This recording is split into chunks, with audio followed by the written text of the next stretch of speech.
Très bien, donc je vais vous montrer maintenant encore une autre façon active de changer les angles, puis aller dans un passage où est-ce que j'amène les deux genoux, comme on a vu que notre adversaire ne veut pas, amener les deux genoux du même côté. Et aussi, lorsque notre adversaire réagit, comment aller à nouveau dans notre demi-squat. C'est un passage, en fait, que Ethan Curlinston m'a montré, qui est un de mes partenaires d'entraînement. Donc, il me l'a montré il y a peut-être 1 an ou 2, puis c'est quelque chose que maintenant j'utilise assez souvent dans le gymnase. Puis, je pense que ça vaut la peine de l'utiliser parce que c'est une méthode qui est vraiment une belle méthode pour changer les angles. Puis, comme je vous parlais tout à l'heure, la position de flottaison, c'est une position de transition. Donc, c'est une belle manière de s'installer, puis immédiatement, on commence à travailler pour changer les angles sur notre adversaire. Donc, je vous montre ça immédiatement. Peut-être par là, oui. Oui, exact.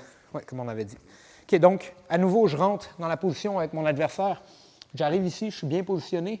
Puis peut-être que cette fois-ci, mon adversaire commence à me pousser puis à me lever, OK? Il commence à me lever ici de terre. Si je ne réagis pas, vous savez ce qui va arriver. Il peut commencer à prendre un angle puis commencer soit à remettre sa garde ou à m'attaquer. OK? Donc, peut-être que cette fois-ci, pendant qu'il me lève, non seulement il me pousse dans le torse, mais il lève avec son crochet. Ça va être dur pour moi de reprendre puisque je suis en train de chercher mon équilibre. Donc, aussitôt que je sens ça, il va commencer à me lever. Je vais aller chercher sa cheville avec ma jambe droite, puis ma jambe gauche. Je vais faire comme un ciseau, OK? Puis l'objectif, en gardant mon corps un peu concave, c'est d'amener son genou à l'extérieur encore une fois, OK? C'est le même principe qu'on vient de faire, mais cette fois-ci, c'est un passage qui est plus réactif. J'ai dit actif au début, mais c'est plus réactif. Le premier que je vous ai montré ici, c'est plus actif. Où est-ce que c'est moi qui bouge mon partenaire? Cette fois-ci, Yannis va me bouger et moi, je réagis. Okay? Donc, il commence à me lever. Je viens faire le ciseau et passer son genou à l'intérieur. Du moment que son genou passe ma ligne de centre, je vais commencer à tomber ici, bas, et amener ma tête dans son torse. Okay? La raison, c'est que je ne veux pas qu'il aille en dessous de mes jambes ou je ne veux pas qu'il puisse aller attaquer mes jambes. Mon genou a percé à travers ici, puis je vais me retrouver bas. Ma main droite peut aller coller ici pour l'empêcher d'amener sa tête. Donc, si Yannis essaie d'aller en dessous, ici, il est bloqué. Puis, ce que je vais commencer à faire, il y a plusieurs manières de passer. La première, c'est que je peux commencer à utiliser mes crochets pour passer vers l'arrière. La deuxième méthode, si les genoux sont vraiment bas, je peux bloquer le genou, amener mon genou par-dessus, puis aller directement à la montée complète. Okay? Donc, juste revoir ça rapidement. C'est comme ça. Je suis bas, je viens bloquer le genou. Je mets mon genou par-dessus et je tourne mes hanches au matelas. À partir d'ici, je peux aller en montée complète. OK? Donc, je vais le montrer potentiellement de l'autre bord. Peut-être par ici un peu. Très bien, donc je rentre à nouveau dans la garde. Mon partenaire commence à me lever. Regardez bien, je vais chercher la cheville. Puis, je lève mon corps et je passe le genou de l'autre côté. Et à partir d'ici, je peux commencer à écraser les hanches. Je peux même utiliser ma main pour assister, commencer à passer soit vers l'arrière ou vers l'avant. Ça va dépendre un peu de la réaction de votre partenaire. Si vous avez un partenaire qui résiste énormément vers l'avant, il va falloir aller de l'autre côté. Vous vous rappelez, on ne veut pas toujours être en résistance, on veut utiliser un peu l'énergie de notre partenaire. Maintenant, Yannis a une méthode pour me contrer ou m'empêcher d'amener ses genoux ensemble. Vous vous rappelez, c'est une position qu'il ne veut pas que je me rende. On va voir comment il va réagir.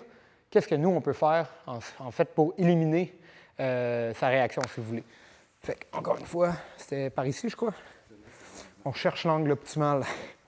Donc, je me retrouve ici, en position. Yannis commence à me lever.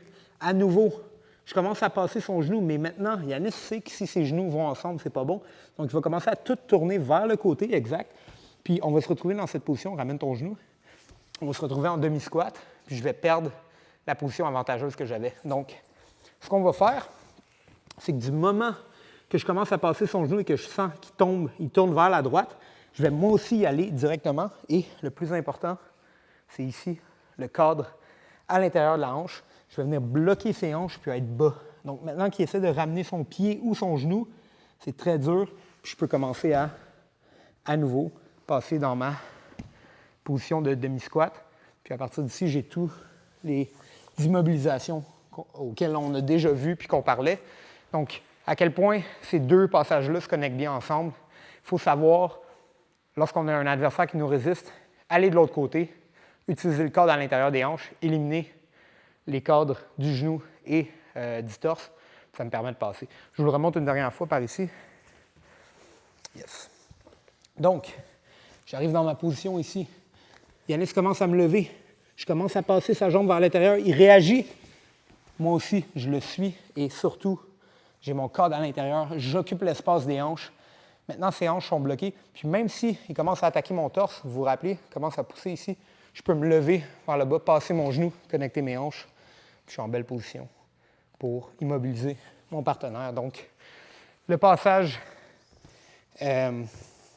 réactif, on défait le cadre des hanches. Puis c'est souvent ça, passer la garde, c'est d'avoir plusieurs options qui se connectent, mais aussi passer d'un côté à l'autre contre notre adversaire, je devrais dire. Ça nous permet vraiment de lui amener des nouveaux problèmes, puis parfois il est trop tard pour qu'il réagisse, puis c'est là qu'on va réussir à avoir un passage.